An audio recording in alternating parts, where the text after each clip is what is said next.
Então abra sua Bíblia aí no livro de Tiago. Abra sua Bíblia no livro de Tiago, no capítulo 2. Quem está com seu caderno aí, levanta ele. Eu tinha pedido, olha aí. Ah não, deixa de pé. Olha aí, tem 1, 2, 3 caderninhos, 4, 5, né? A irmã ali tem outros 6, que bênção, né? Eu tinha feito esse desafio, tem aqui 7, bloco de anotações também vale, né? 7, tinha feito esse 8, tinha feito esse convite, né? Para que os irmãos viessem com um caderno, porque a gente vai estudar todo o livro de Tiago em 8 lições. Você que está em casa também está estudando junto com a gente.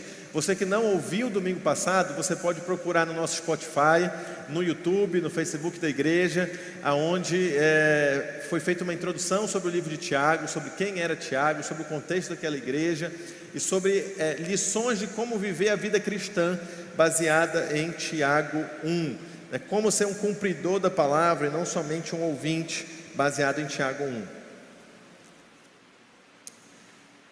E hoje a gente vai ler e estudar sobre Tiago 2. Eu confesso, irmãos, que a ideia da série sobre Tiago foi do pastor Antônio. E eu fiquei muito animado na hora. Fiquei muito animado, junto com nossa equipe e o nosso grupo do Culto Caminho. Eu fiquei muito animado, mas na hora de preparar essa mensagem, ao longo da semana, eu entendi aonde foi que a gente se meteu, Gustavo. Eu coloquei a mão na cabeça, eu falei, não dá para voltar atrás. Porque falar de Tiago, nosso contemporâneo, como está aqui, como é o nosso tema da série, falar de Tiago, nosso contemporâneo, é um desafio, porque mais do que nunca ele é contemporâneo, mais do que nunca ele fala do dia a dia, mais do que nunca ele é cotidiano. Tiago poderia estar sentado aqui, presenciando todos os problemas que a nossa igreja tem, seja a Reviver, seja qualquer igreja, seja a sua igreja aí, você que está assistindo pelas redes sociais, seja em Macapá, no Amapá, em qualquer cidade ou estado do Brasil, ou em qualquer país. E aí, como a gente vive num momento muito polarizado, conturbado, problematizado, complexo, eu me deparei com a realidade desse texto. A gente respira fundo e fala assim: Senhor, não dá para eu ligar para o apóstolo pregar de novo? É que a gente pode fazer um combinado bem legal. As mensagens fáceis eu prego, e as mensagens difíceis a gente pode passar para o nosso apóstolo, porque ele tem 30 anos de pregação. Mas que a graça de Deus nos ajude. Meus irmãos, não tenhais a fé do nosso Senhor Jesus Cristo, Senhor da glória, em acepção de pessoas.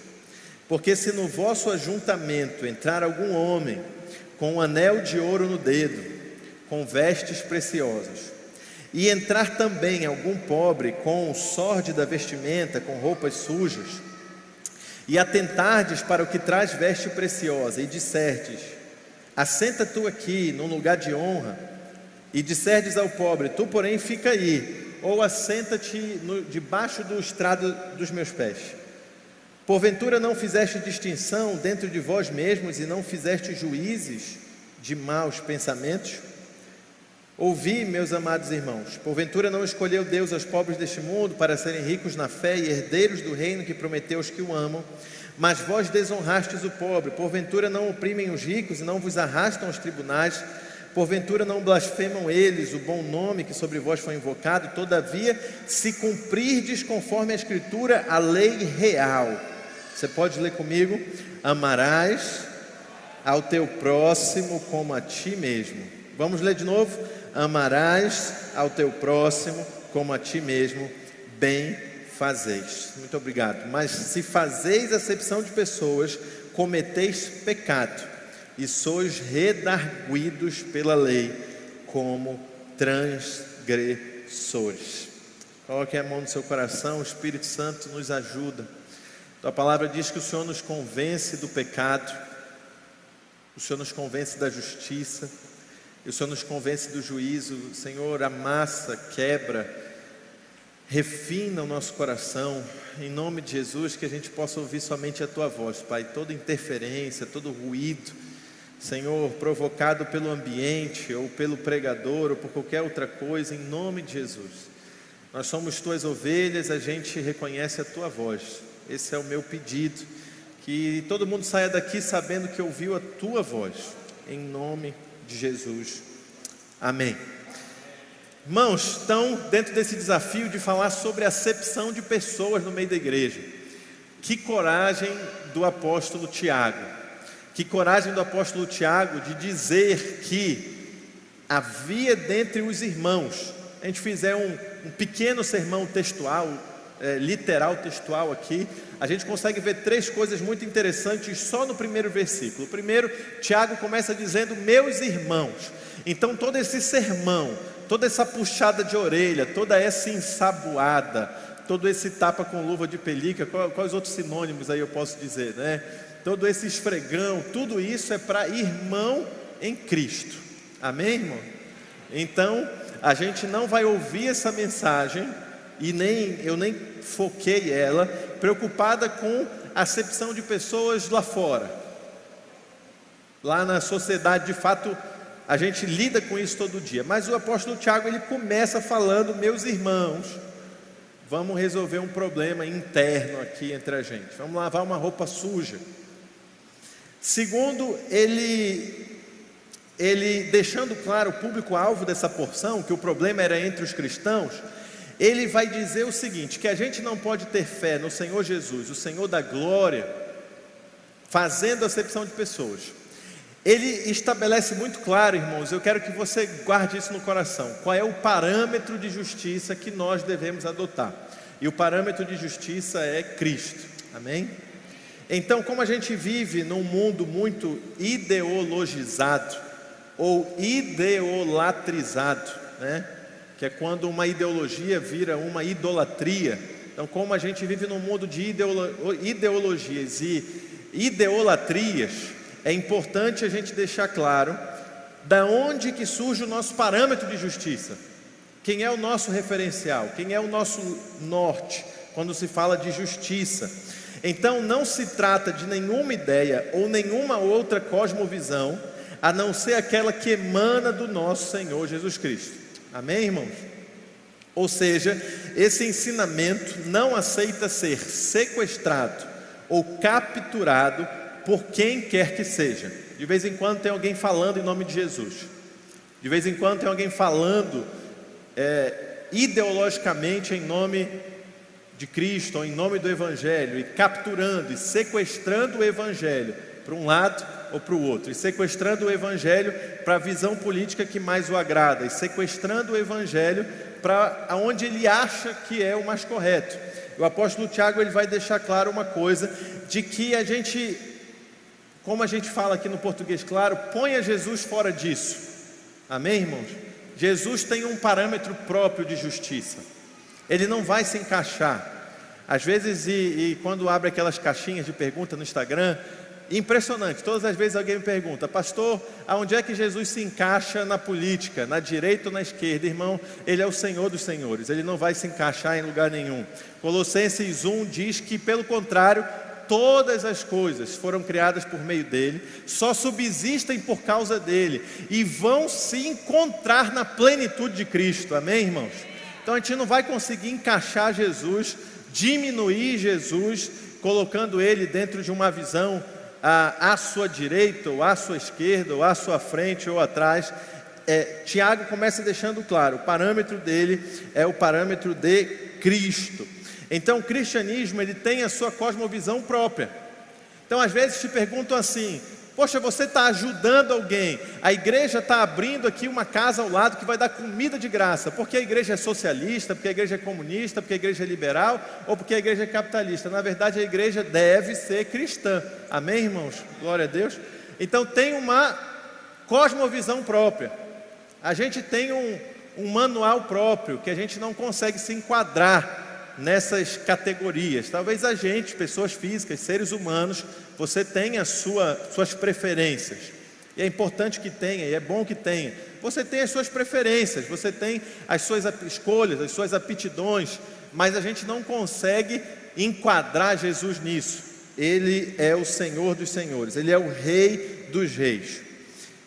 Portanto, tudo o que fazemos pelo exemplo e o ensinamento que Cristo nos deixou. É por isso que a gente faz, é pelo exemplo de Cristo. A cosmovisão cristã, como eu falei, em alguns momentos, eu acho que foi logo no início desse ano, eu falei um pouquinho de cosmovisão cristã. Ela é baseada em 3 aspectos que eu quero que você guarde bem no seu coração: criação, redenção e queda.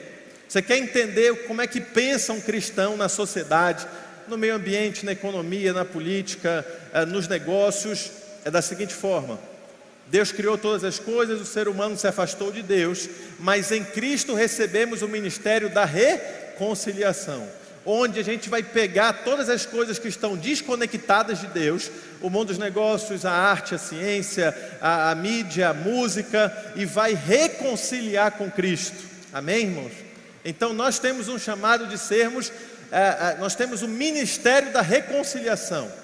Reconciliar em Cristo todas as coisas. É por isso que, se nós não estivéssemos em pandemia, a gente ia estar lá de fora da igreja fazendo o pregando na roça. Quem já participou de algum pregando na roça aqui da igreja, né?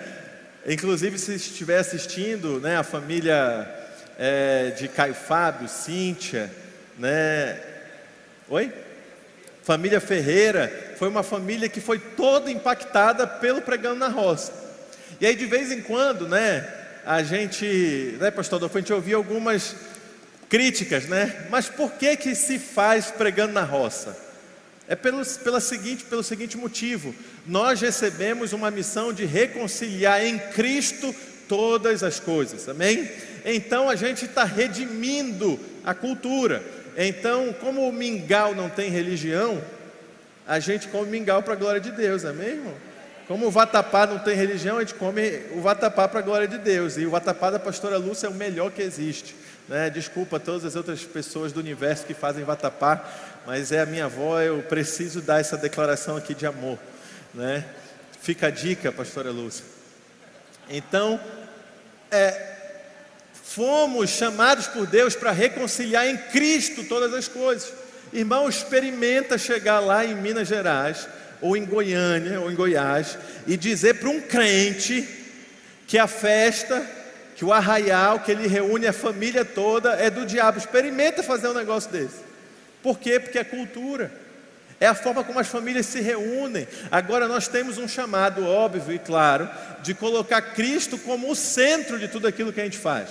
Então a gente estava comendo o mingau, era para a glória não de João, que foi um irmão nosso, que tem um ótimo testemunho, mas para a glória de Cristo, a quem João servia, amém, irmão? Então é assim que a gente está redimindo, trabalhando para redimir a cultura. Então, a visão cristã não é uma visão revolucionária do mundo. A gente não foi chamado para fazer revolução. Mas a visão cristã, ela não é meramente reformista. Não, está tudo certo como está, porque não está. Vamos só muda aqui, muda ali, faz só uns upgrades. A visão cristã também nem tão pouco é reacionária. Ela não deve se colocar contra avanços e melhorias e garantias de direitos. Mas, resumindo, a visão cristã, ela é redentora. Então tem uma diferença muito grande entre revolução e redenção. Tem uma diferença muito grande entre reforma e redenção. O que Deus nos chamou para fazer foi para redimir as coisas, amar as pessoas, redimir a cultura, reconectar, reconciliar tudo que a gente faz. Quero dar um depoimento pessoal. Às vezes a gente sente uns calafrios, né? Uns arrepios, eu vou falar sobre isso, quando se fala do marabás, que é uma cultura nossa aqui. Cultura tem o seu aspecto religioso, mas é intrinsecamente também cultural. Aí a gente que se acha uma igreja moderna, descolada, né? De vez em quando fica meio preocupado. Aí a gente entra na Assembleia de Deus, a pioneira, com as irmãs ali lindas, né? As irmãs de cabelo branco, do coque, com o mar abaixo de Jesus. Oh glória, amém, irmão? É isso. É a redenção da cultura, porque os instrumentos não têm religião. Os instrumentos, eles foram feitos para a glória de Deus, amém, irmãos? Agora a gente tem os nossos estigmas do que pode ser usado para Deus e o que é usado para o diabo. A gente tem isso. Na verdade, a gente já fez a seleção de quais os instrumentos vão poder tocar no céu. E aí, dentro da minha seleção, está o pagode, o cavaquinho, o pandeiro, o tantã e a cuíca, para a honra e glória do Senhor Jesus, amém? A minha esposa sabe, eu comprei um cavaquinho, eu acho que o ouvido dela, Gustavo, está um pouco mais danificado depois disso. E aí eu inventei de fazer aula de canto. Cadê minha professora, Luciene? Ela deve estar assistindo por aí. Só que em época de pandemia, a aula de canto é AD. E eu moro numa casa pequena, em que o quarto que eu inventei de fazer aula de canto era do lado do quarto de Eluane. Eu não sei o que a professora achou, mas no meio da aula só se ouviu uns gritos. Lucas, que gritaria é essa? Eu preciso dormir, descansar. Aí eu falei, professora, só um instante. É que eu não combinei muito bem com a minha esposa essa aula de canto, peraí que eu vou descer. E aí eu desci e fui para a varanda, só que a varanda é justamente embaixo do quarto onde a Eluane estava dormindo. E piorou o negócio. A emenda saiu pior do que o soneto. Sei que eu estou um pouco desanimado, irmãos, orem por mim. Eu acho que o negócio de cantar eu vou deixar para a Sussu, para o Tiago, para a pastora Luane. Eu acho que o meu ministério é só o da pregação, né? Então, irmãos, em nome de Jesus, entender que a nossa visão é redentora, ela nos permite então dialogar com a cultura do mundo. Agora, você que está ouvindo, faz aí o seu filtro do que é dialogar. Uns levam isso, né, para um engajamento desnecessário, um envolvimento, de modo que se desvirtua, se descaracteriza a tua identidade como cristão. Mas é totalmente possível, enquanto cristão, tu dialogar com a cultura, com a vida, com a sociedade, com o mundo dos negócios, com a arte, e fazer a diferença. Hoje mesmo, né, antes de vir para cá, eu vi uma postagem do Alexandre Pato agradecendo a Deus, né, falando do quanto ele tem sido edificado espiritualmente. E isso é influência de um trabalho que o Kaká fez há 15 anos atrás, quando o Atletas de Cristo ainda era um negócio. Daqui o Paulo trabalhou no Atletas de Cristo, né, Paulo? Que as pessoas olhavam meio com desconfiança, que negócio é esse, meio de atleta de Cristo, que é moda. E olha o trabalho aí de redenção, de engajamento, de envolvimento com a cultura. Quem sabe, irmãos, a gente possa fazer uma escola de verão em julho para falar mais sobre cosmovisão cristã. Quantos topariam aí e participariam junto com a gente? Amém? Para a gente poder conversar mais sobre como que o cristão se engaja e se envolve na sua cultura para fazer a diferença, né, para de fato impactar, para ser um influenciador, já que essa é a palavra do momento. Mas o apóstolo Tiago, então, tendo feito essas introduções, que ele estava falando para crente, e que o parâmetro não era romano ou grego, nem judaico, que o parâmetro era Cristo, ou seja, para nós aqui o parâmetro não é da esquerda, da direita, da frente, de trás, mas é Cristo. Agora a gente entra no que Tiago está falando de acepção de pessoas. Primeiro, ele vai falar de acepção por classe social. Ele vai falar que no ambiente da igreja, a gente não pode tratar as pessoas diferentes por causa do dinheiro que elas têm. É isso, amém, irmãos? Ele vai falar que a gente não pode tratar as pessoas diferentes por causa das roupas que elas vestem. E aí, contextualizando, como a gente já tem alguma caminhada aqui, já conhece um bocadinho de história, né? Quantos jovens, né? Eu lembro, a gente até cair em si, até ser constrangido pelo Espírito Santo. Quantos jovens a gente não magoou na nossa saída depois do culto, né, pastor Tiago? Que era aquela saída depois do culto que quem tinha um pouco mais de dinheiro não tinha a sensibilidade, a gentileza de vamos num lugar mais barato, ou irmão, já que eu quero ir num lugar mais caro, eu vou pagar para você, amém, irmão? Glória a Deus. A gente não tinha essa sensibilidade. E é isso aqui, não tem o que tirar nem pôr. O que o apóstolo Tiago está falando de que a gente não pode tratar as pessoas diferentes pelo que veste, pelos anéis, e ele é muito detalhista, né? Olha como o Tiago era um cara detalhista. Se alguém entrar com um anel de ouro no dedo, ou com uma roupa mais bonita, e ele nem está dizendo que você não possa ter um anel de ouro. Ele nem está dizendo que você não possa vir arrumado para o culto.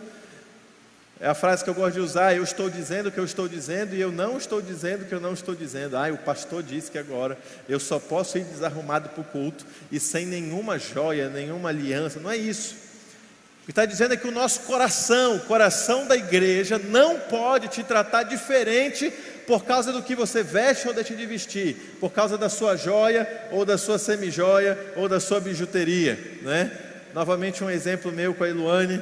Que vergonha, quando eu fui pedir ela em noivado, aí as condições eram um pouco mais difíceis, né? Eu estava fazendo isso na fé de Cristo, muito pelo incentivo que eu recebia de que quando eu tomasse a decisão, Deus ia abençoar. E aí eu comprei uma aliança mais ou menos.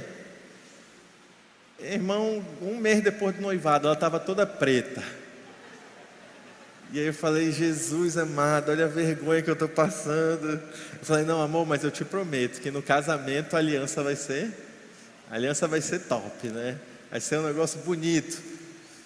O que o apóstolo Tiago está dizendo é que a gente não deve fazer diferença de pessoas se o que ela usa no dedo é ouro de verdade ou se vai ficando preto, né? É isso que o apóstolo Tiago está falando, de que a gente tem que tomar cuidado, né? Tem uma frase que o apóstolo falou aqui muito bonita no domingo passado, que o que Deus sonha para cada um de nós é que aquele que tem possa repartir, de modo para que aquele que não tenha falta de nada. Esse era o sonho. Pastor, isso é qual ideologia? Isso é Cristo. Amém, irmão? Por isso que a gente vai fazer aqui do lado é para que pessoas que tenham o que comer possam ajudar quem não tem o que comer. Amém, irmãos? É isso. Não tem segredo em cima disso.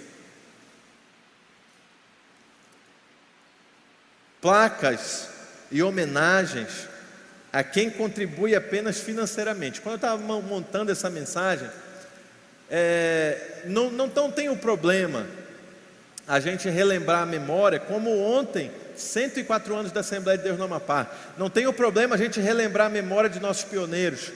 O problema é a gente prestar homenagem a quem contribuiu apenas com o pior que tinha para dar: o dinheiro. É isso. É porque o dinheiro é o mínimo que Jesus te pede. É o mínimo. Porque se você entrar só aqui e legalizar-se com Deus, daqui a pouco a gente tem consagração dos dizimistas, né? Vou me legalizar com Deus, vou me limpar. De vez em quando a gente recebe umas ligações dessa: pastor, eu quero me limpar com Deus. Aí como é que é na mente se limpar com Deus? Eu quero vir aqui e dar meus 10%. E aí você achar que isso é o seu melhor, você está errado, porque o seu melhor é, além disso, a sua vida. Amém, irmãos? Então, as homenagens, que é o que o Senhor Jesus vai dizer na introdução da oração do Pai Nosso, que quando você der uma oferta, você não deve querer homenagens para si, porque se você tiver, tudo bem, está resolvido. Você só não vai ser recompensado no céu. Jesus não tem crise com a gente. Então, se você quer recompensa, se você quer a homenagem aqui na terra, Jesus mesmo te diz: irmão, fica tranquilo, sai daqui tranquilo, de cabeça fria, não tem problema. Você quer ser homenageado aqui, recompensado aqui, exaltado aqui, não tem problema. Você só não pode esperar algum tipo de recompensa quando chegar no céu, porque o Senhor Jesus disse que você já vai ter recebido a sua recompensa. Aí você escolhe, você faz o cálculo do que você quer, porque pode acontecer, porque o Senhor Jesus é justo e fiel na sua palavra, de você chegar no céu e na hora da distribuição dos galardões Ele dizer: e você já recebeu tudo na terra, entra, você vai viver aqui na vida eterna, mas vai viver assim no lucro, sem nenhum galardão, só com a folhinha de oliveira, assim, é isso. Aí você vai ver uma pessoa que você nem sabia o que ela fazia, você nem sabia quem ela ajudava, cheia de galardão lá. É porque ela fez a melhor poupança possível. Eu vou receber no céu, na eternidade. Amém? Então, não é um problema em homenagear os pioneiros, não é um problema em chegar aqui no dia 7 de setembro agora e louvarmos a Deus pelos 24 anos da igreja e agradecermos por quem está aqui há 24 anos trabalhando. O problema é a contribuição financeira ser a única coisa que a pessoa faz, porque isso é uma terceirização, e você não pode terceirizar a sua fé. Então, em nome de Jesus, ajude aqui na casa ao lado, amém? Vou falar de novo, ajude aqui na casa da cidade, mas em nome de Jesus, uma vez por ano, você vai pôr a sua luva, você vai pôr a sua touca, e você vai vir ajudar a cozinhar. E eu vi esse testemunho no SCC, quando eu fui passar pelo SCC com a minha esposa, e aí termina o SCC, o encontro de casais com Cristo, e você vê, eu não posso contar o que acontece lá dentro, mas você vê quem estava trabalhando, e aí você não imagina que aquelas pessoas, grandes empresários, grandes líderes, profissionais liberais, pastores ocupados, todo mundo ocupado, construtores, estavam lá suados, carpintando, na carpintaria, na decoração, outros estavam na cozinha. Eles receberão de Cristo o seu galardão. Amém? Então, em primeiro lugar, o que o apóstolo Tiago diz é que não podemos fazer acepção por classe social ou por aparência. 1 Samuel 16:7, não atentes para a sua aparência, nem para a altura da sua estatura, porque eu tenho rejeitado, porque o Senhor não vê como vê o homem, pois o homem vê o que está diante dos olhos, porém o Senhor olha para o coração. Irmãos, a gente só usa esse texto quando é a nosso favor, a gente só usa esse texto quando alguém está nos discriminando, quando a gente se sente rejeitado por alguém. A gente fala: olha, irmão, Deus não vê como o homem vê, Deus vê o coração. Mas quando é contra nós esse texto, a gente não usa. Quando é a gente que está olhando errado para o irmão, quando é a gente que está participando do funcionário por um dia. Vocês já viram aquele quadro do Fantástico, que o patrão se veste de funcionário, e aí ele anda no meio dos funcionários, e ele está ali. Quando é a gente que está quando Jesus é o funcionário por um dia, está aqui no meio de nós. E aí, enquanto eu preparava a mensagem, a pastora Luane me lembrou de uma dinâmica que a gente viveu aqui há uns 15 anos atrás, em que um irmão nosso, o Jean, ele se vestiu de morador de rua, de mendigo. Tu lembra, Tiago? Ele ficou na entrada da igreja. É claro que eu estou falando de uma realidade de 15 anos atrás. Hoje, a gente criou até ferramentas para cuidar das pessoas, mas há 15 anos atrás, o Jean se vestiu de morador de rua e ficou parado, era aqui do lado, na frente, na porta da igreja. Aí no final, depois que a gente louvou, depois que a gente adorou, depois que a gente falou um monte de coisa bonita para Deus, achando que as nossas coisas bonitas tinham resolvido, o Jean sobe no altar, tira a roupa de morador de rua, se limpa e fala assim: olha, o pessoal que estava com a mão levantada aqui, só uns 2 ou 3 me cumprimentaram, só uns 2 ou 3 foram lá perguntar se eu precisava de alguma coisa. E é isso que Jesus diz. Jesus ele se vestiu de homem. Então é isso que o apóstolo Paulo vai dizer na carta aos Filipenses: portanto, irmãos, tende em vós o mesmo sentimento que houve em Cristo Jesus, porque sendo Deus, ele não se apegou, ele não teve por usurpação ser igual a Deus, antes ele se humilhou sendo homem, e sendo homem, que já era humilhação para quem era Deus, foi o menor, foi o servo, e se disfarçou no meio do povo, e até hoje ele se disfarça no meio do povo, porque ele diz assim, que vai chegar um dia que as pessoas vão perguntar: Senhor, quando foi que o Senhor, e quem disse isso foi Jesus, irmão, quando foi que o Senhor teve fome e eu não te dei de comer? Quando foi que o Senhor teve sede e eu não te dei de beber? Jesus vai dizer: quando negastes água a um desses pequeninos, quando eu tive preso e você não foi me visitar. Novamente: pastor, que ideologia é essa? O que o senhor está pregando aí? Está meio estranho. Eu vou chamar o fiscal de ideologia gospel para saber se essa pregação passa no crivo. O apóstolo Tiago deixa bem claro que a fé em Cristo Jesus não pode ser uma fé baseada em acepção de pessoas, pois o homem vê o que está diante dos olhos, porém o Senhor olha para o coração. Então que o Espírito Santo nos convença, só Ele, irmãos, pode nos convencer de como é que a gente tem olhado para as pessoas nos nossos relacionamentos também. Sabe, o negócio do tal do networking é uma bênção.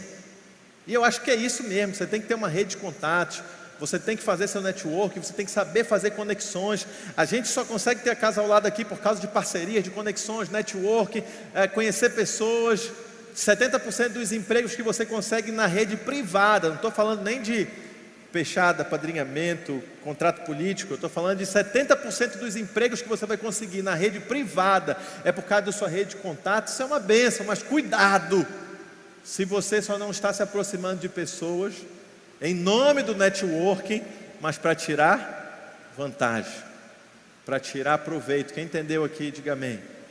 Então, a nossa relação como cristão é sempre uma relação de entrega, é sempre uma relação de compartilhar. Olha, irmão, você pode me ajudar em alguma coisa, mas eu quero te dizer com o que eu posso te ajudar, o que eu posso te ofertar, como eu posso me entregar por você, ao ponto de dar minha vida por você, porque é isso que o Senhor Jesus nos ensinou. Segunda acepção que nós devemos condenar enquanto igreja, com base nos ensinos do apóstolo Tiago, e aí agora que a mensagem vai ficando mais intragável e mais difícil, é a acepção por raça e por cor.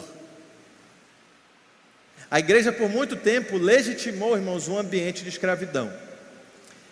Primeiro, falou-se por muito tempo de que os negros eram escravizados por causa da marca de Caim, que é um absurdo. Quando Caim cometeu um pecado, o Senhor Deus lançou sobre Caim uma marca. E aí teólogos chegaram a dizer que essa marca seria a cor negra.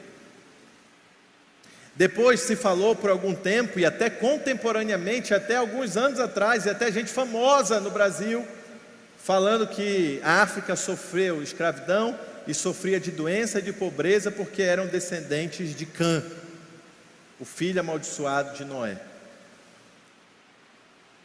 No Brasil colonial, representantes da igreja tinham seus escravos. E não há uma coisa mais forte para legitimar algo do que o exemplo. Você chegava numa igreja cristã, seja romana ou protestante, alguns líderes religiosos tinham seus escravos. No Brasil imperial também, a revolta dos malês, que aconteceu em Salvador, 1835, 160 escravos se insurgiram contra os seus senhores.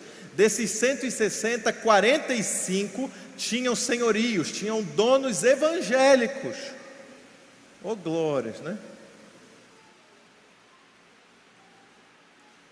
Segundo os arquivos públicos da Bahia, 45 destes escravos que se revoltaram eram escravizados por senhores protestantes que os levavam para o culto.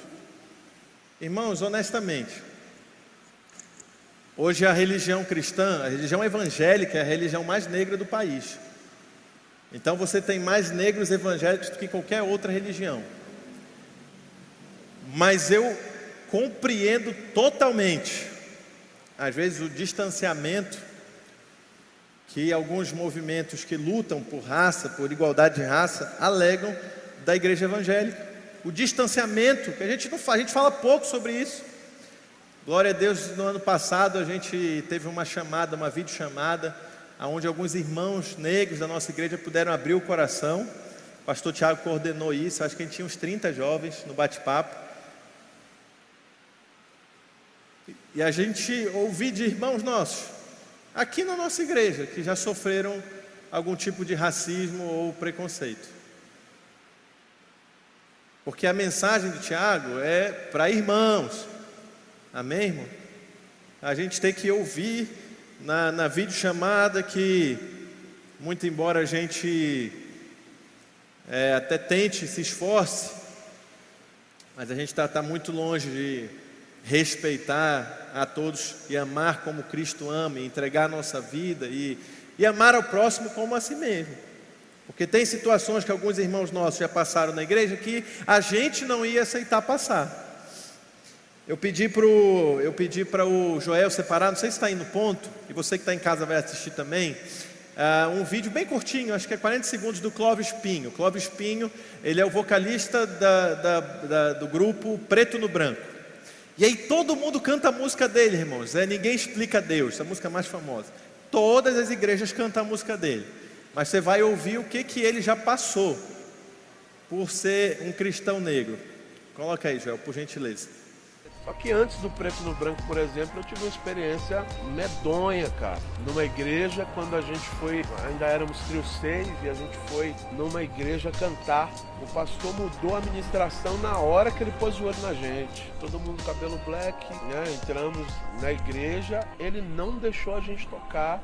Ele achou que a gente ia ser má influência para os jovens da igreja. Ele começou a dar exemplos disso, de pessoas que deixam o cabelo para cima, expondo vocês. E eu comecei a olhar e vi várias pessoas brancas com cabelo comprido, o nosso cresce para cima, viu? Você não sabe que o nosso cresce para cima. Eu só queria avisar esses queridos que a gente não tem culpa disso. A gente não tem culpa que o nosso cabelo cresce para cima. Eu não vou fazer chapinha no meu cabelo para ele crescer para baixo. Exatamente. Quer dizer, o cabelo cresce para baixo, ok. O para cima não, ok. O nome disso é preconceito. De pessoas que deixam o cabelo para cima, expondo vocês. E eu comecei a olhar e vi várias pessoas brancas com cabelo comprido. Que antes do Preto no Branco, por exemplo, eu tive uma experiência medonha, cara. Numa igreja, quando a gente foi, ainda éramos trio 6, e a gente foi numa igreja cantar. O pastor mudou a ministração na hora que ele pôs o olho na gente. Todo mundo cabelo black, né? Entramos na igreja, ele não deixou a gente tocar. Ele achou que a gente ia ser má influência para os jovens da igreja. Ele começou a dar exemplos disso, de pessoas que deixam o cabelo para cima. Numa igreja, e quando o pastor viu o visual dele, viu que ele é do visual Black Power e tal, fala assim: olha, vocês não vão cantar aqui, porque o cabelo de vocês não é para baixo, o cabelo de vocês é para cima.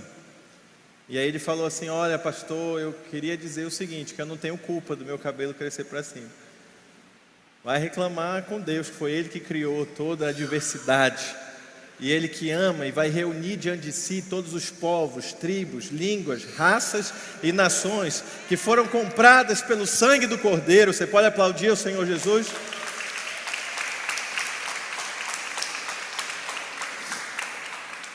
Então, talvez eu nem seja o mais indicado para falar. A gente marca um outro momento para convidar aqui irmãos nossos para darem o depoimento, né, e falar, né, do que passam. Aqui no Brasil eu não sofro preconceito por causa da minha pele, embora eu não seja branco, mas na Europa eu já passei. Na Europa, numa fila de 200 pessoas que saíram do avião, só eu fiquei preso por 1 hora. Tenho certeza que é porque eu pareço com árabe. Sem dúvida, isso aí muito claro, eu não tenho dúvida nenhuma disso, né? Ligaram até para a Polícia Federal aqui do Brasil para saber se a minha ficha dava toda certa, se não era algum terrorista infiltrado entrando, né, em solo europeu. Mas sempre houve graça de Deus sobre a vida de alguns. Quantos podem dizer aleluia? Sempre tem alguém no meio do caos, no meio da corrupção, no meio da iniquidade, sempre tem gente que Deus levanta para fazer a diferença, e eu creio que essas pessoas também estão aqui nesse lugar. Por exemplo, Ashbel Green Simonton, fundador da Igreja Presbiteriana no Brasil. Ele foi veementemente contra a escravidão, e ele lançou um jornal chamado Imprensa Evangélica, que semanalmente falava do pecado da escravidão. Ele não foi por muito tempo o mainstream, né, a pessoa mais benquista, ele não foi o mais popular da época, mas ele não abriu mão. Kidder e Fletcher, missionários metodistas do Brasil, aqui no século XIX, metodistas também contra a escravidão. E tem um casal batista que eu cresci ouvindo meu pai falando deles, eu não sabia o tamanho da importância deles, né? Eu lembro de criança, meu pai me contando a história dos batistas, William Buck Bagby e Anna Luther Bagby, de Salvador, que eles começaram um movimento e contagiaram a primeira Igreja Batista do Brasil em Salvador a comprar escravos e alforriar. Já pensou que era isso, irmãos? No meio da escravidão no Brasil, e não tinha rico lá na igreja não.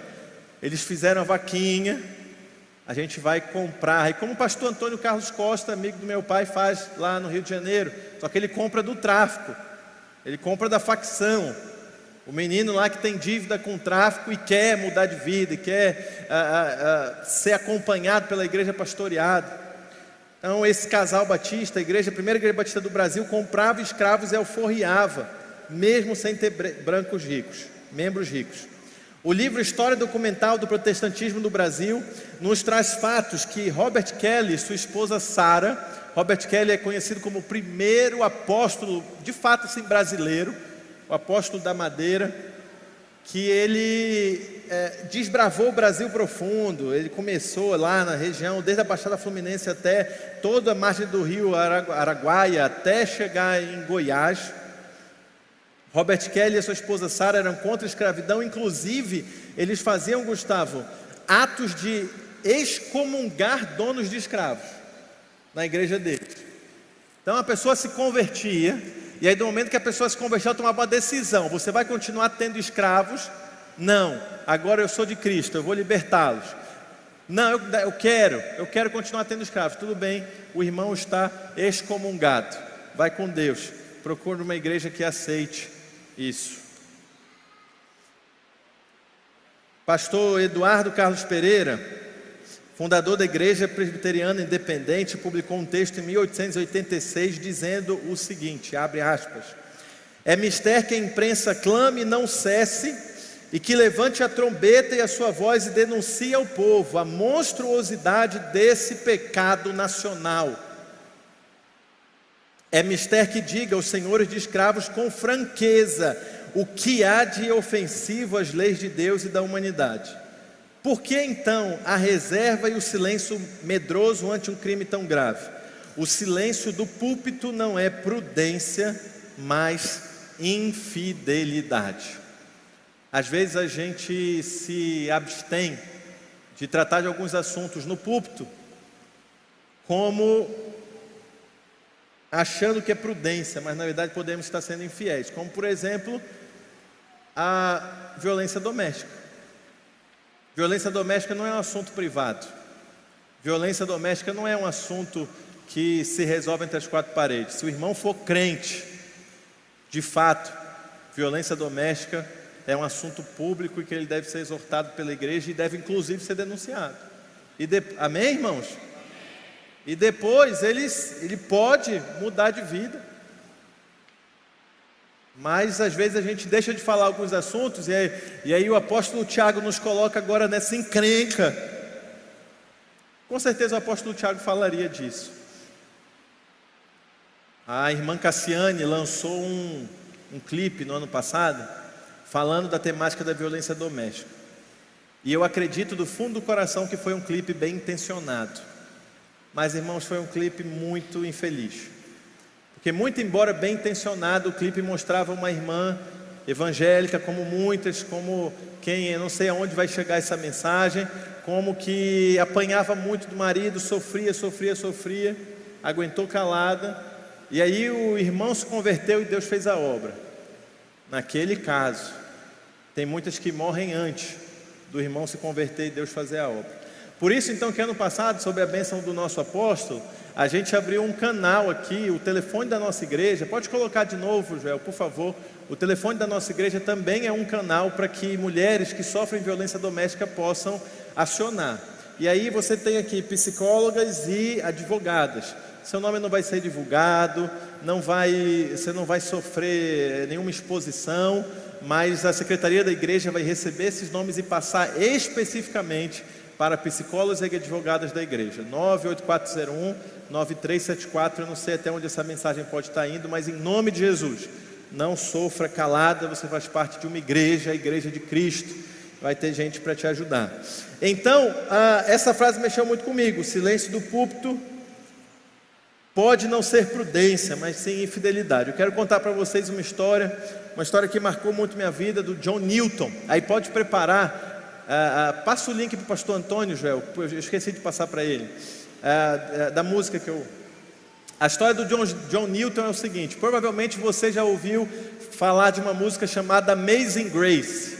Eu já disse que eu não sou um bom cantor, eu não vou me arriscar a cantar aqui, mas essa música foi escrita por John Newton, que antes de ser um pastor anglicano, ele era capitão de um navio negreiro.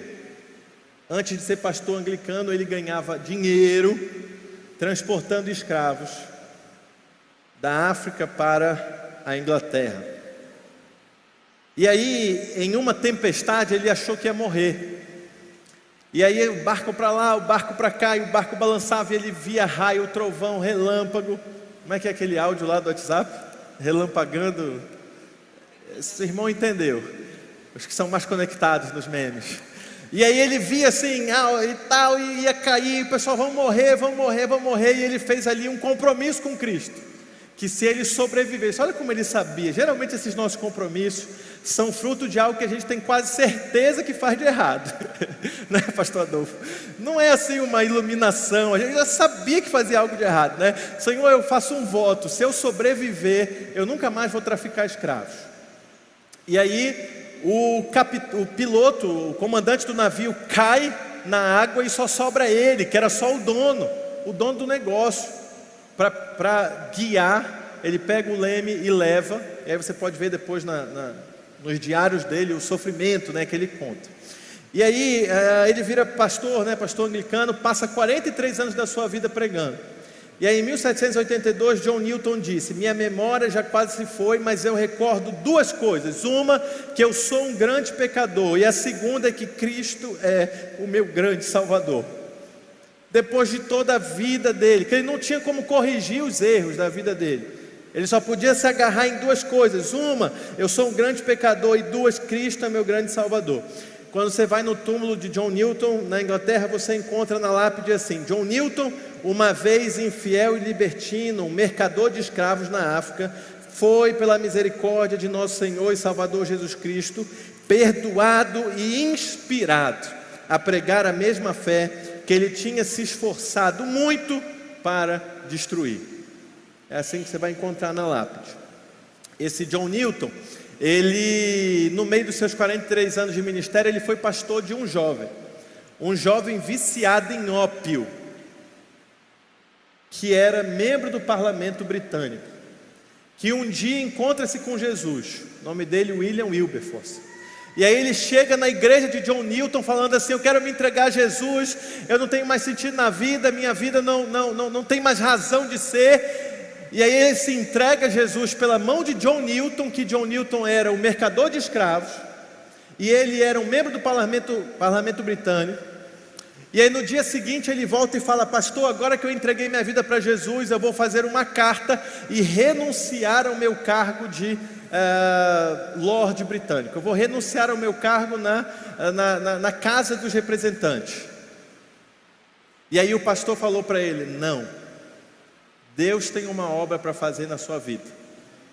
E aí esse rapaz que se converte, que queria largar a posição que ocupava para se dedicar totalmente só ao Evangelho. E você pode assistir no filme Amazing Grace ou ler o livro. Eu acho que no Brasil foi traduzido para Uma Jornada de Liberdade. E aí você pode assistir a história dele. Ele tem conflitos com Deus. Deus, eu quero ser só pastor. Eu não quero saber desse negócio de política, é muita corrupção, é muito problema, é muita dor de cabeça. E aí Deus fala para ele: eu tenho uma obra para fazer através da tua vida. Você vai escrever o projeto de lei que vai acabar com a escravidão no Reino Unido. E aí ele escreve o projeto de lei e perde. Escreve o projeto de lei e perde. Escreve o projeto de lei e perde. Ele leva mais de 10 anos tentando todos os anos aprovar o ato de abolição, até que ele consegue. Quem aprovou então o ato de abolição foi um parlamentar britânico que foi ganho para Cristo por um ex-comandante de navio negreiro. Sabe por quê? Porque a nossa cosmovisão é baseada em criação, queda e redenção. O Senhor Jesus quer redimir também o nosso passado. Amém, irmãos? O Senhor Jesus quer redimir também a nossa história. E aí, como é que eu me encontrei com essa história? Eu cresci ouvindo meu pai falar de grandes homens de Deus, um deles Billy Graham. E aí meu pai me contou como é que foi a história do Billy Graham. Meu pai me contou que o Billy Graham, quando estava estudando, o professor fez uma excursão, e aí eles saíram dos Estados Unidos, eles foram para a Inglaterra, e aí o Billy Graham visitou a casa do John Wesley, do grande avivalista John Wesley. E aí a história conta que aonde John Wesley orava, tinha um pedacinho da madeira mais funda, a marca dos joelhos de John Wesley. Aí o Billy Graham, um menino novinho, né, magrinho, vai lá e coloca os seus joelhos juntos e faz uma oração: Senhor, faz de novo. E aí nessa oração que ele faz, Senhor, faz de novo, ele se tornou o maior ganhador de almas do século XX, né? Não sei nem quantas pessoas o Billy Graham ganhou para Jesus. E aí meu pai me contou essa história, e aí eu confesso para vocês que eu não tinha vontade nenhuma de ir na casa do John Wesley. Quando a gente chegou na Inglaterra, fui junto com a Eluane, a gente foi de férias, eu falei: amor, tem um pedaço das nossas férias que eu preciso fazer. Tem um pedacinho das nossas férias que a gente tem que ir. É comum alguns pastores brasileiros, quando vão até Londres, irem na casa de John Wesley. Eu tinha colocado no coração de ir lá no túmulo do William Wilberforce, dessa história, desse jovem que foi usado por Deus para a abolição da escravidão. E aí, eu não tenho essa história para contar. Meu pai foi na casa do John Wesley. Meu pai ajoelhou lá na casa do John Wesley. E no dia eu mandei uma mensagem: olha, o senhor ajoelhou na casa de John Wesley, porque o seu chamado é ser um avivalista. Mas eu vou dobrar os meus joelhos e fazer uma oração aqui no túmulo de John Newton, do William Wilberforce. Uma oração como o Billy Graham fez: Senhor, faz de novo. Faz de novo. Levanta pessoas para libertar os cativos. Acepção por naturalidade. O livro Experiências da Minha Vida e Minhas Experiências com a Verdade, do Mahatma Gandhi. O Gandhi é o pai da independência indiana. Ele conta da experiência dele com um missionário. Aí o missionário perguntou assim: Gandhi, você sempre cita as palavras de Cristo, por que você não se rendeu a Jesus ainda? E aí Gandhi falou assim: olha, eu não rejeito a seu Cristo, eu amo o seu Cristo.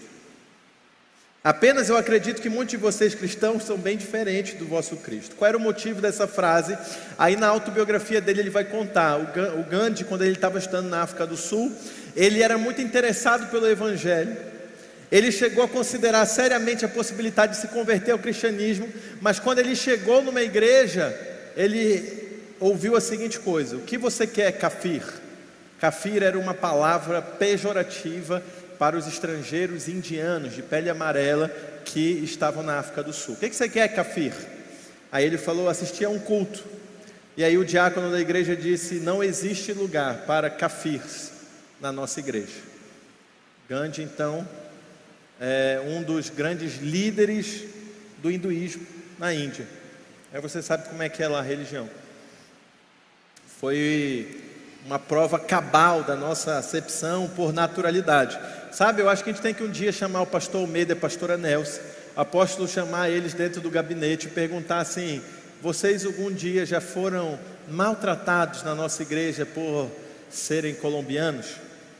Eu acho que a gente tem que fazer essa pergunta, porque, irmãos, ser estrangeiro é tão difícil que o Senhor Deus disse que a verdadeira religião é cuidar da viúva, dos órfãos e dos estrangeiros. É porque ser estrangeiro não é fácil, irmão. A gente acompanhou pastor Almeida e pastora Nelson doente. A gente aqui tem pai, tem mãe, tem família, tem conhecido, tem o networking, tem a rede de contatos, consegue ir aqui e ali. Mas o estrangeiro não. A única família que um estrangeiro tem é a igreja que ele faz parte. Então a gente também tem que vigiar nisso. Caminhando para o fim, acepção de pessoas por sua história. Antigamente era muito comum a gente ter cultos para ouvir testemunhos de transformação de vida. Irmãos, a minha infância no Evangelho era ouvindo testemunhos de transformação de vida. A pessoa chegava aqui e falava, virou até música de Mamonas Assassinas, nos satirizando, porque era assim que eram os cultos. Eu era bêbado, eu era isso, eu era aquilo, eu era bandido, eu era traficante, e contava, né? E talvez, irmãos, aqui eu vou dizer algo pessoal, talvez não seja a sua percepção, mas eu de vez em quando me incomodava com aquilo, e eu mesmo talvez tenha contribuído para constranger os irmãos a não fazerem mais, porque a gente falava assim, isso aí é testemunho, é desgraça, ao invés de pregar a palavra, só fica falando de como ele era e como ele está hoje. Olha só a minha cegueira, porque o que é ser testemunha de Cristo se não dizer, antes eu era cego e agora eu vejo?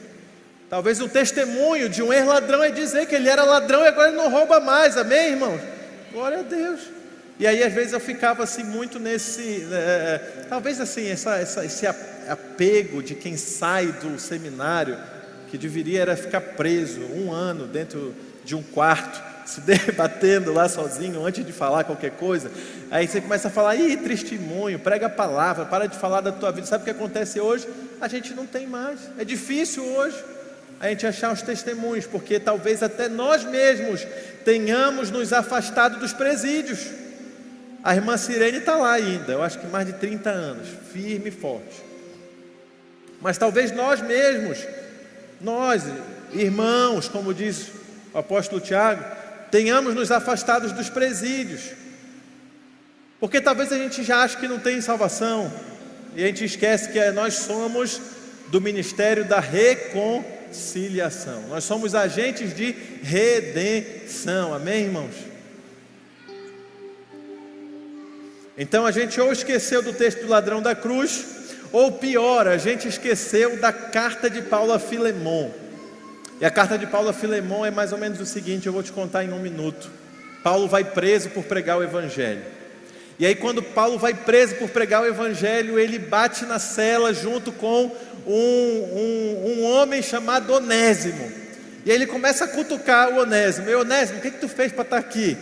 Aí o Onésimo fala, eu roubei o meu patrão. Aí Paulo começa a falar de Jesus para ele. Aí chega uma hora que Paulo pergunta assim, Onésimo, quem era o teu patrão? Aí Onésimo fala, Filemon.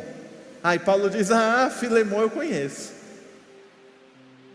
Quando Onésimo já tinha se arrependido, que é uma das bases da transformação, da redenção, o arrependimento.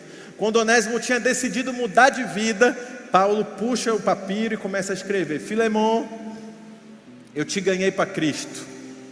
Tu me deve a tua alma. Eu poderia te cobrar e te obrigar a fazer o que eu vou te dizer, mas eu te peço, pela compaixão de Cristo, que receba Onésimo de volta. Aí já pensou Paulo lendo um negócio desse? Rapaz, o cara me roubou. Mas tudo bem.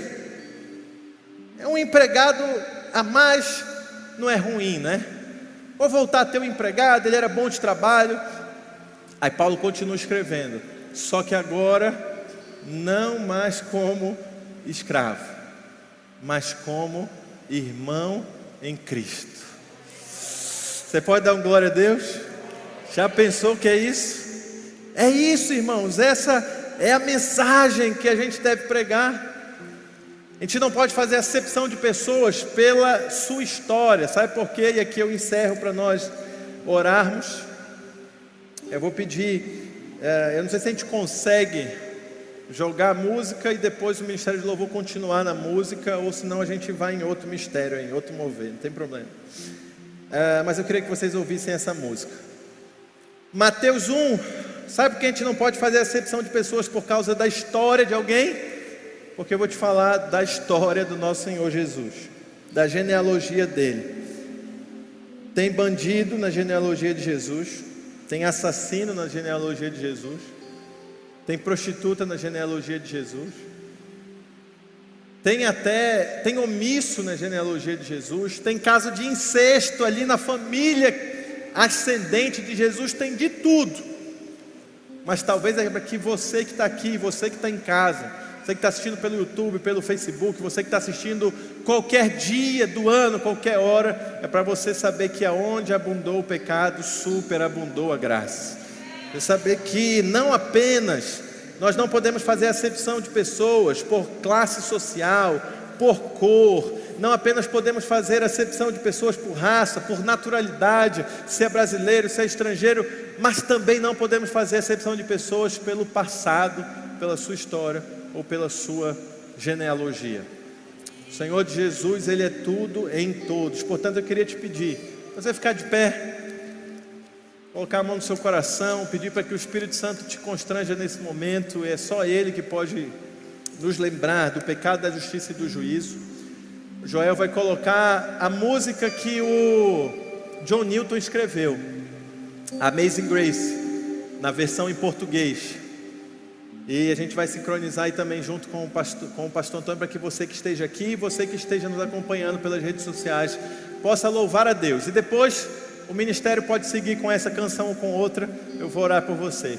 Em nome de Jesus, seja ministrado por essa música. Lembrando que quem escreveu essa música é alguém que com certeza teve uma mudança e um impacto na sua vida pelo Evangelho de Cristo.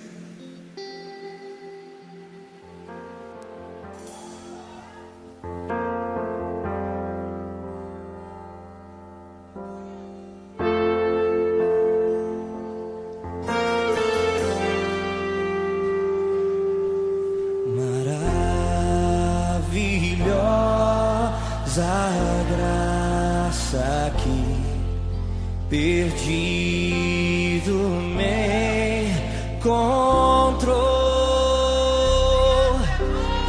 estando cego pude ver Cristo me resgatou.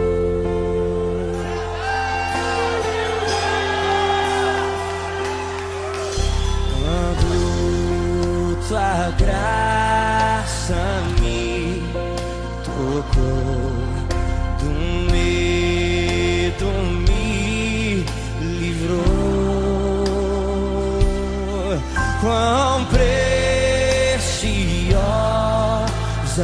é pra mim a graça do Senhor. Eu fui de uma prisão, meu Salvador me resgatou, misericórdia e perdão.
perdoa, Pai. Perdoa a comunidade evangélica Reviver, Senhor, por qualquer acepção social, racial, por qualquer acepção, Senhor, que tenhamos feito de naturalidade, por qualquer acepção que tenhamos feito por capacidade intelectual, por qualquer acepção que tenhamos feito por, Senhor, gênero, por qualquer acepção que tenhamos feito, Senhor, pela história e pelo passado de alguém. A Tua palavra nos diz que nós não podemos seguir a Cristo tendo a nossa fé baseada em acepção de pessoas. Portanto, Espírito Santo, não temos ilusão de que conseguiremos ser perfeitos, mas nos constrange a cada momento em que nós ferirmos o Teu Espírito, tratando aqueles que o Senhor morreu na cruz como menores, como piores, como os de menos valor. Portanto, em nome de Jesus, faz-nos agentes de redenção e de reconciliação. Reconciliar todos os povos, línguas, raças e nações. Reconciliar todas as classes sociais. Reconciliar, Senhor, todos aqueles, independente do seu passado, da sua história, com Cristo. Portanto, em nome de Jesus, decida aí no seu lugar hoje ser um agente de reconciliação. Decida no seu lugar hoje ser um pregador do Evangelho. Decida no seu lugar hoje ser alguém que um dia já foi cego, mas hoje pode enxergar. E o que você enxergou é que o maior mandamento é amar a Deus sobre todas as coisas, com toda a tua força, com todo o teu coração e com todo o teu entendimento. Mas o segundo é amar ao próximo como a si mesmo. Faz, Senhor, em nós, constrange o nosso coração. Muito obrigado pelo livro de Tiago e muito obrigado pela atualidade com qual o Senhor fala conosco. Ainda faltam 6 semanas, que o Senhor possa nos chacoalhar, que o Senhor possa nos revirar, que o Senhor possa nos moldar vasos de honra, para a honra e glória do Senhor Jesus. Você pode aplaudir o Senhor? Você pode dar um glória a Deus?